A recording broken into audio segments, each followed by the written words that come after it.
Hello friends, welcome to Sandhya cooking Kolkata. இன்றைக்கி நம்ம என்ன செய்ய போகிறோன்னா ஆலு பரோட்டா. ஆலு பரோட்டா வந்து ரொம்பவுமே டிஃப்ரெண்ட்டாக செய்யலாம். டெல்லி, கொல்கத்தா, மும்பை சைடெல்லாம் ரொம்பவுமே ஃபேமஸான ஒன்று இது வந்து சப்பாத்தியாகவும் சொல்லலாம், பூரியாகவும் சுடலாம். நம்மளுக்கு எது விருப்பமாக இருக்குதோ அந்த மாதிரி சுட்டுக்கலாம். வாங்க இது எப்படி செய்யலான்னு பார்க்கலாம். அதுக்கு முன்னாடி நம்ம சேனலை ப்ளீஸ் சப்ஸ்கிரைப் பண்ணிக்கோங்க. அப்போ தான் இந்த மாதிரி புது கொல்கத்தா ஸ்டைல் வீடியோலாம் பார்த்துக்கலாம். இப்போ நான் வந்து கோதுமை மாவு வந்து 1/2 கிலோ மாவுலேருந்து 1/4 கிலோ எடுத்திருக்கேன். அதுக்கப்புறம் தேவைக்கேற்ப சால்ட் 1/2 ஸ்பூன், எண்ணெய் ஒரு குழிக்கரண்டி அளவுக்கு போட்டுட்டு, நம்ம நார்மலாக எந்த ஃப்ளேவரும் இல்லாத சன்ஃப்ளவர் ஆயிலாக போடணும். அப்போ தான் நல்லாயிருக்கும்.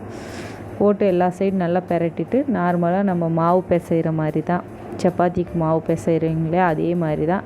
கொஞ்சம் இறுகலாக இருக்கணும் மாவு, தண்ணி லூஸாக இருக்கக்கூடாது. லூஸாக இருந்துச்சுன்னா நம்ம வைக்கிற உருளைக்கிழங்கு எல்லாம் வெளியே பிதுங்கிட்டு வந்துடும். நல்லா டைட்டாக இருக்கணும் மாவு, அப்போ தான் கரெக்டாக இருக்கும். இப்போ நம்ம இதை பிளேட் போட்டு மூடி வச்சிடலாம். 3 உருளைக்கிழங்கு வேக வச்சுருக்கேன். இது கொஞ்சம் சூடாக இருக்குது, நம்ம விட்டுவிட்டு இது ஆறட்டும். இந்த வரமிளகா ஃபஸ்ட்டு நம்ம வறுத்து விட்டுக்கலாம். ஒரு கடாய் வச்சுட்டு ஒரு 10 வரமிளகாவை நல்லா வறுத்து விட்டுக்கலாம். வெறும் கடாயிலே வறுத்து விட்டுக்கலாம். வறுத்து இதை ஒரு மிக்ஸி ஜாரில் மாற்றி கொரப்பாக அரைச்சி எடுத்துக்கலாம். அதே கடாயில் இன்னும் கொஞ்சோண்டு எண்ணெய் விட்டு ஒரு 2 முட்டை, இந்த 2 முட்டைன்றது வந்து ஆப்ஷனல் தான், நீங்கள் போடலாம் போடாமல் கூட இருக்கலாம். முட்டை டேஸ்ட் எங்களுக்கு பிடிக்கும் அப்படின்றதுனால இன்றைக்கி முட்டை சேர்த்துக்கிறேன். இந்த 2 முட்டையை வந்து வறுத்து விட்டுக்கலாம். நார்மலாக நம்ம முட்டை பிரட்டல் பண்ணுற மாதிரி தான். தேவைக்கேற்ப உப்பு, முட்டை, இதை ஒரு 2 நிமிஷம் நல்லா பிரட்டிட்டு ஆஃப் பண்ணி வச்சிடலாம். இது ஆறட்டும். நம்ம உருளைக்கிழங்கு இந்த பக்கம் ஆறி இருக்கும். இதை வந்து நல்லா மையாக மசிச்சுக்கணும். கொரப்பாக இருக்கக்கூடாது. இருந்துச்சுன்னா அது நம்ம மாவில் உளிச்சு தேய்க்கும் போது அது திப்பியாக மேலே வந்து உடஞ்சிட்டு வரும். அதே மாதிரி பெரிய வெங்காயத்தை அதே மாதிரி குட்டியாக கட் பண்ணி சேர்த்துக்கணும். அப்போ தான் அதுவும் வெளியே உடச்சிட்டு வராமல் இருக்கும். அதுக்கப்புறம் மல்லி, அதே மாதிரி பொடியாக அரைத்த மல்லி, அதுக்கப்புறம் பச்சை மிளகாய், அதையும் நல்லா குட்டியாக கட் பண்ணியிருக்குது, அதையும் நம்ம இதுக்குள்ளே சேர்த்துக்கலாம். அப்புறம் தேவைக்கேற்ப உப்பு பார்த்து சேர்த்துக்கோங்க. நம்ம உருளைக்கிழங்கு வேக வைக்கும்போது உப்பு சேர்த்துருக்கோம். அதுக்கப்புறம் 1/2 spoon chilli powder, 1/2 spoon garam masala, 1/2 spoon மல்லி பவுடர், இது எல்லாத்தையுமே 1/2 ஸ்பூன் சேர்த்துருக்கேன். இதை எல்லாத்தையும் சேர்த்து நல்லா எல்லா சைடு படுற மாதிரி கையால் நல்லா மசிச்சு விடலாம். உருளைக்கிழங்கும் வெங்காயமும் ரொம்ப முக்கியம். ரொம்ப பொடிசாக இருந்தால் தான் மாவில் வந்து வெளியே வராமல் இருக்கும்.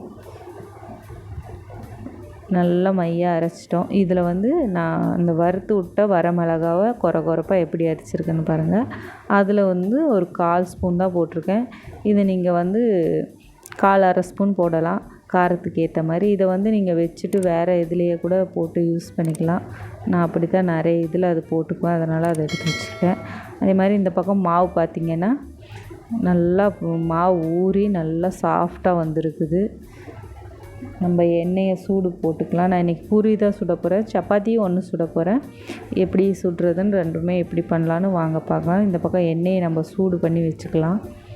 இந்த பக்கம் நம்ம பூரிக்கு தேவையானது எப்படின்னு ஒரு மாவு சின்ன சைஸ் உருண்டையாக பிடிச்சி தேய்ச்சிக்கிட்டாச்சு. அதில் நம்ம உருளைக்கிழங்கு, பொரித்து வச்ச முட்டை வந்து ஆப்ஷனல் தான், சேர்த்துக்கோங்க, இல்லைன்னா ஸ்கிப் பண்ணிடுங்க.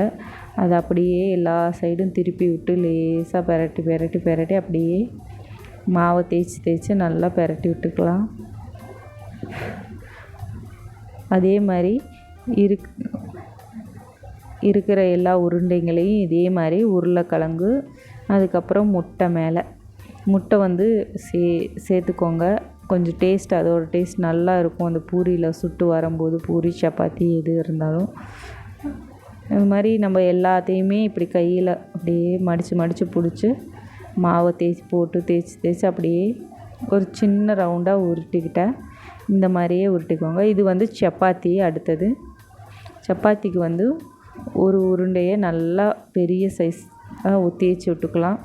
அதுக்கப்புறம் உருளைக்கிழங்கு, முட்டை, இதை வச்சு நல்லா எல்லா சைடும் பட்டையாக அமுத்தி விடலாம். பட்டையாக அமுத்தி விட்டுட்டு அது மேலே இன்னொரு சப்பாத்தி தேய்ச்சி வச்சு அது மேலே மூடி வச்சிடலாம். மூடி வச்சுட்டு அதே மாதிரி மெதுவாக நான் ஸ்பீடாக காமிச்சிருக்கேன் வீடியோவில். இதை வந்து நான் ரொம்ப மெதுவாக தான் தேய்ச்சேன். எல்லாமே சப்பாத்தியும் சரி பூரியும் சரி மெதுவாக வெளியே உடஞ்சும் வரக்கூடாது.